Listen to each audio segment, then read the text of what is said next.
All of this was happening at the same time. All anyway, at the so- same time. I'm in the spade. I'm doing the spade thing. I'm still doing martial arts while I'm with the spades, because Snoopy is now making sure that I'm doing the right thing. I'm even attending Boy Scout trips on the weekend. Wow. Going to Camp Pouch. I humped what is that over there, George Washington Bridge? I forget the camp. I used to know all the camps. They're probably not even there anymore. But I humped all the major Boy Scout camps, along with Snoopy, who was training himself to go into the armed forces. I see.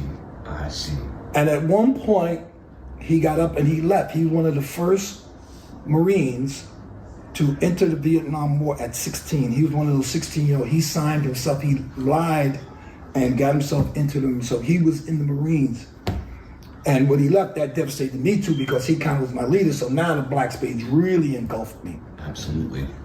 And I really took over. Plus I was training, so now I'm starting to teach these guys, those who wanted to learn martial arts.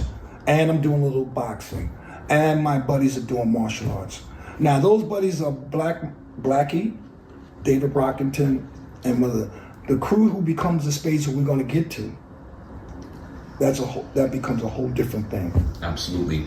Now you mentioned doo-wop already. Why don't you talk about some of the other music that you heard in the neighborhood? Well, the doo-wop is happening now while we're in 123. I'm in junior high school. Now we're moving to high school, and here's the doo-wop groups kind of fading out, and we start into, well, I don't know if it was disco, whatever, but we began to create this disco music. And I don't want to say me, because by this time, I'm kind of going ahead. I'm sort of getting older, moving. We're trying to move back into an organizational type spade thing. But then a guy named Mario comes along.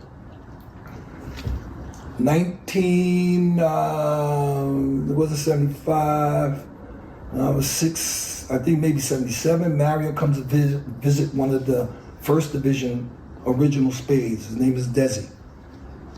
And he's Desi's cousin. And Mario comes, and Mario is wild.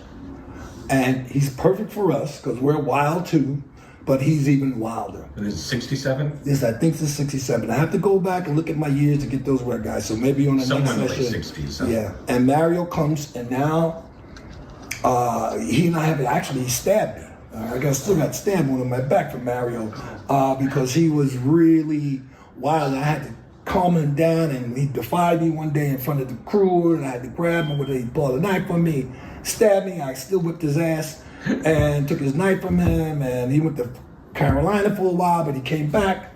By this time, he's kind of down, but he was some figure. Mario, to me, in my estimation, was the person who started hip-hop in the Bronx. And particularly, there was no one else doing what he was doing. I mean, what he was doing, just no one else was doing. So I know I've heard the stories, what they say. I am telling you, Mario does not get enough recognition for being one of the original hip-hop artists and to start this hip-hop thing. That's why I can't believe where it is now.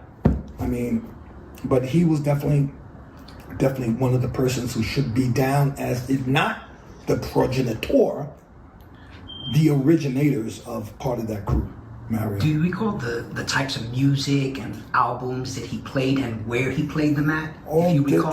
He played them in the park. He played them in that school, 123. He played them in 125. He played them in all the big parks, one on Rosedale, the big park in Bronx River. He played in all these disco clubs that were on Westchester Avenue. Yeah, Westchester Avenue. The Fever. I believe he did Fever. I believe he was there. I could be wrong. I have to check with my man, Tex D. I don't know if you guys have heard of Tex yet. All right, so Tex he's my partner, and I always try to say I raised those kids, and him and Bambata. But he started playing in all these venues, and then he started getting these crowds following him. And then because he didn't have a lot of money, he was getting money any way he can to build his speakers and get speakers. But he had other people around him that would give their speakers to him because he would go there and he would, he just had a really charismatic way with people, People loved him, what he put out. Plus, he was a handsome guy, so the girls loved him. And then he could dance. He had this dance he did that the women loved.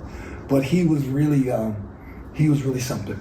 Me and him didn't get along, but that didn't make no difference. It's talent. The guy was talented. Sure.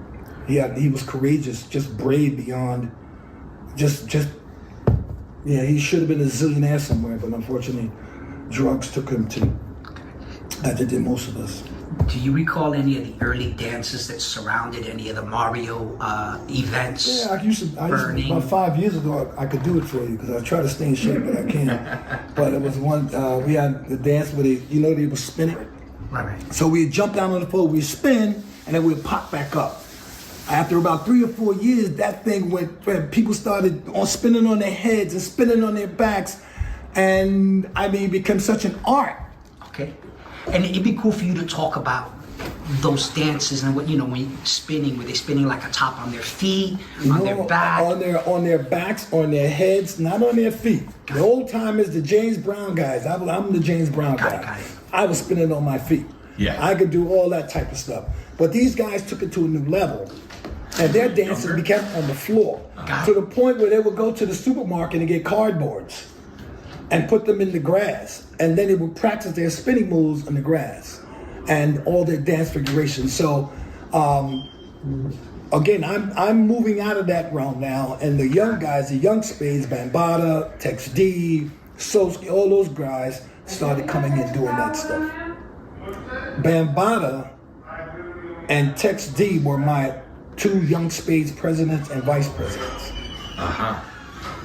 Bambaataa's uncle or his dad was, like me, radicalized. And I believe is much more deeper than I was. Because I believe that's where Bambaataa got his name from. As you know, Bambaataa is an African name from a great African emperor. My history loses me right now. And Bambaataa took his name. So he was being